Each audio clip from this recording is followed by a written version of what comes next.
Attar is my guide, Attar is my guide.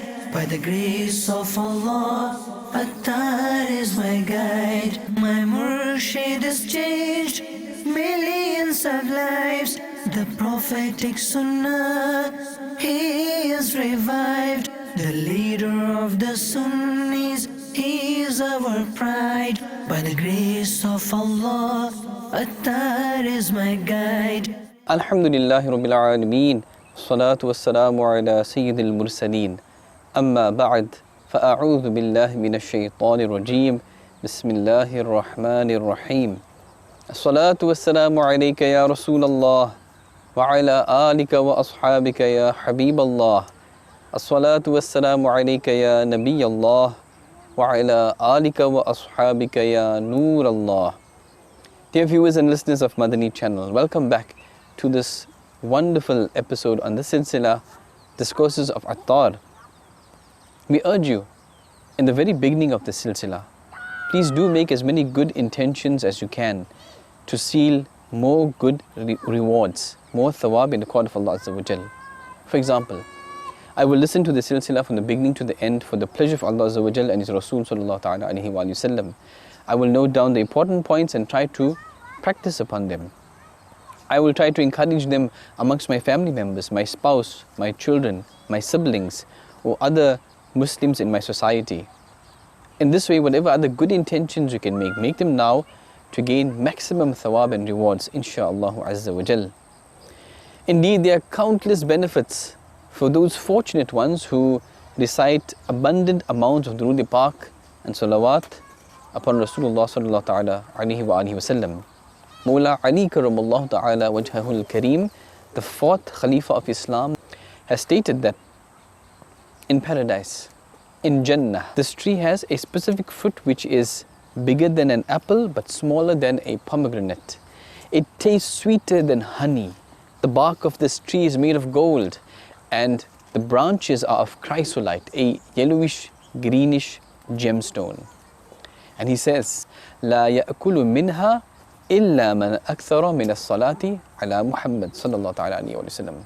Meaning that only those who send abundant amounts of Durood Pak and salawat upon Muhammad sallallahu ta'ala alayhi wa sallam, they will be fortunate enough to eat from this tree, to eat that fruit from this tree. Subhanallah. Sallu ala al-Habib sallallahu ta'ala ala Muhammad sallallahu alayhi wa sallam. Have you seen, dear viewers and listeners of Madani channel, what preparations are made for those who are in the habit of sending Durood Pak and salawat and salutations upon Nabi sallallahu alaihi wasallam in abundance? It is mentioned in the glorious Quran, Ya ayyuhal insanu innaka kadihun ila rabbika kadhan famulaqih. Surah Inshiqaq verse 6, translation from Kanzul Iman. O man, undoubtedly you are to run necessarily towards your Rabb, your Creator. Then you are to meet Him. Sallu ala al-Habib, sallallahu ta'ala ala Muhammad, sallallahu alayhi wa sallam. If you are amongst those who waste your precious time in idle activities, in unnecessary talks and conversations, then think carefully, ponder in fact. Our life is passing by. Our life, our time is passing by very quickly, very fast. You may have seen or you may know healthy people, once they were healthy, no problems, and suddenly they became sick, suddenly they passed away, they died. We don't know what is happening to them in their grave, but we know they are lonely. We know that the grave is dark for them. We don't know their condition, the situation inside the lonely and dark grave.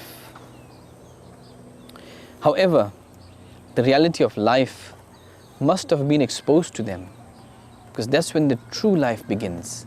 This temporary life, yes, these are the bounties of Allah Azza wa Jal, the beauties that Allah Azza wa Jal is displaying for us, that He is there, Allah Azza wa Jal is there, looking, listening, knowing everything. If you are amongst those who love the world, are engrossed intoxicated with the entertainments of the world, with the fancies of the world, then consider how long will your life last? How long will those entertainments last? Oh, those who consider the accumulation of wealth, of materialism as the aim of life. There are people who have this thinking and this concept. Hurry up. Prepare yourself for what is inevitable, for what is guaranteed. Even those who reject Allah Azza wa Jal, who deny Allah Azza wa Jal, who deny the signs of Allah Azza wa Jal, who deny Nabi Sallallahu Alaihi Wasallam, one thing they can never deny, and that is death, that is al-maut. It is coming for every person. Kullu nafsin dha'iqatul maut. Every soul shall taste death. This is an order, and this is a promise from Allah Azza wa Jal. And that's when the reality of things will be exposed to the person who has died or who is about to die. He will see many things, the reality of what life is, this temporary life, and then moving towards the eternal life in the hereafter. For those who prepared, they are the truly intelligent ones. Those who haven't, they are the truly foolish ones. For the sake of Allah Azza wa Jal, remove the veil of negligence from our eyes, from our ears, from our thinking and our thoughts. Allah Azza wa Jal has stated in the glorious Quran, Surah Anbiya, the first verse in fact, اقترب للناس حسابهم وهم في غفلة معرضون. Translation from Kanzul Iman. The accountability of the people is near, and they have turned their faces in heedlessness. Dear Islamic brothers, dear viewers and listeners of Madani channel, it is necessary for us to realize the importance of our time, our waqt, our life. Spending these precious moments of life uselessly is indeed a great loss.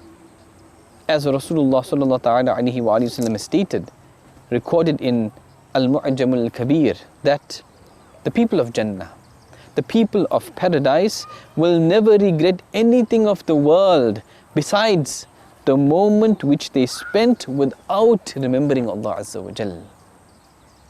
Hafiz ibn Asakir has written, when the pen of Sayyiduna Salim Razi, rahmatullah ta'ala alayhi, who was a very great Islamic scholar of the 5th century, when his pen would break because of excessive use, then he, rahmatullah ta'ala alayhi, would sharpen his pen.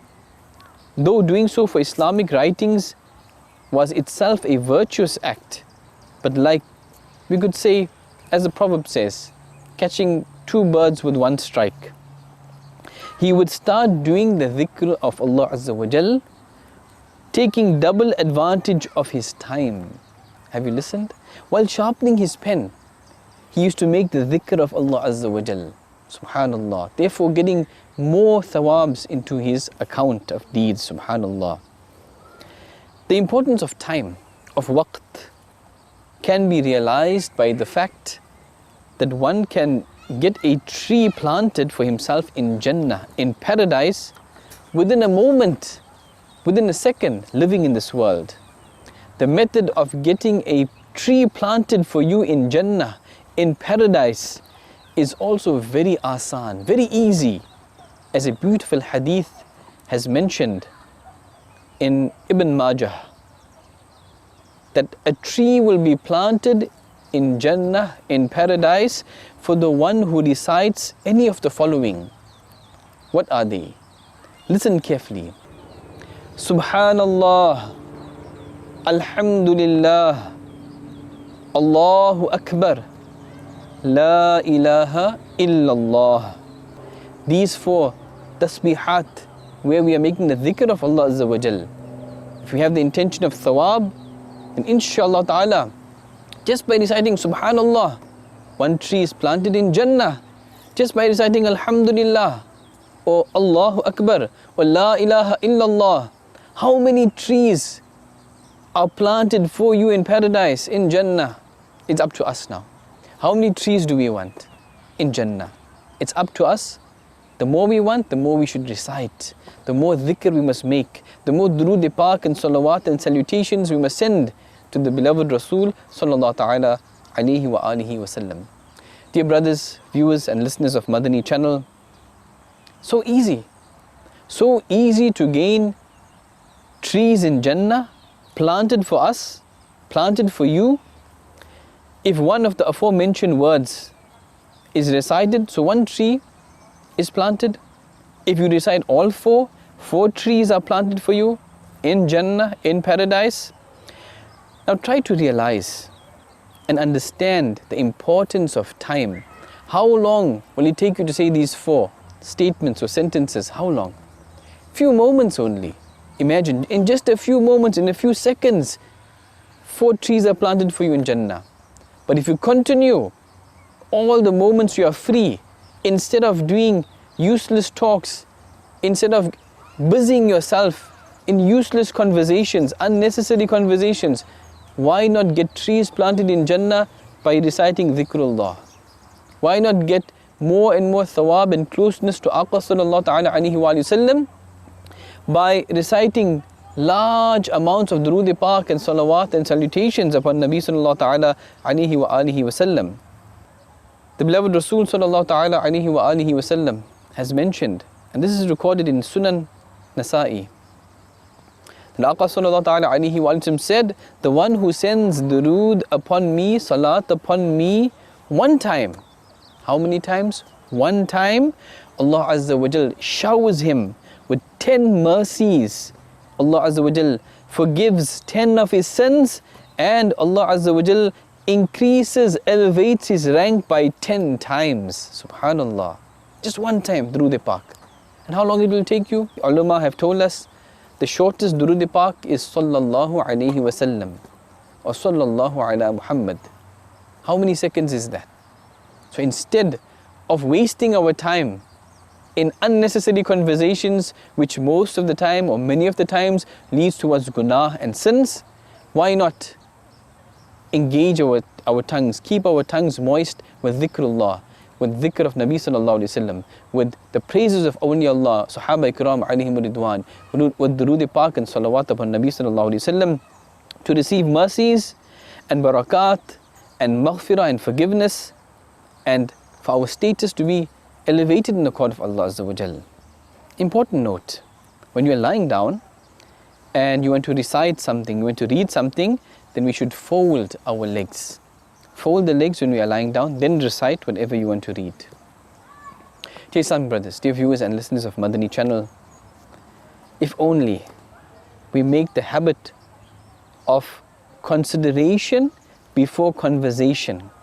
In this way, whether the thing I'm going to say has any worldly or religious benefit or not.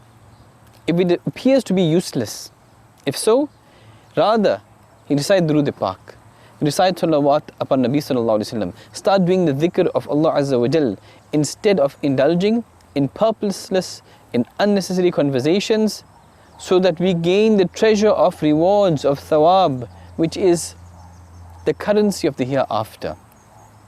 Or we should say, Subhanallah, Alhamdulillah, Allahu Akbar, La ilaha illallah. So trees are planted for us in Jannah, in heaven.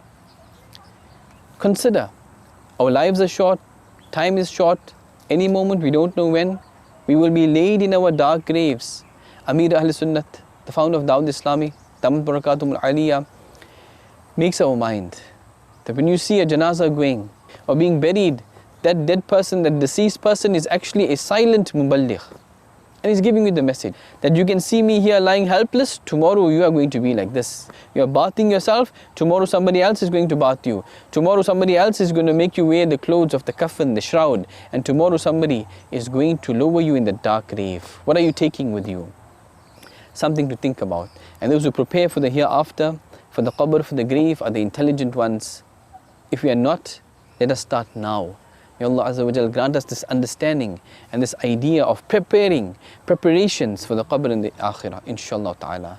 Ameen. Bijahin Nabi al-Ameen, sallallahu ta'ala alayhi wa alihi wa sallam. Sallu ala al-Habib, sallallahu ta'ala ala Muhammad, sallallahu alayhi wa sallam. Attar is my guide, Attar is my guide. By the grace of Allah, Attar is my guide. My Murshid has changed millions of lives. The prophetic Sunnah, he is revived. The leader of the Sunnis, he is our pride. By the grace of Allah, Attar is my guide.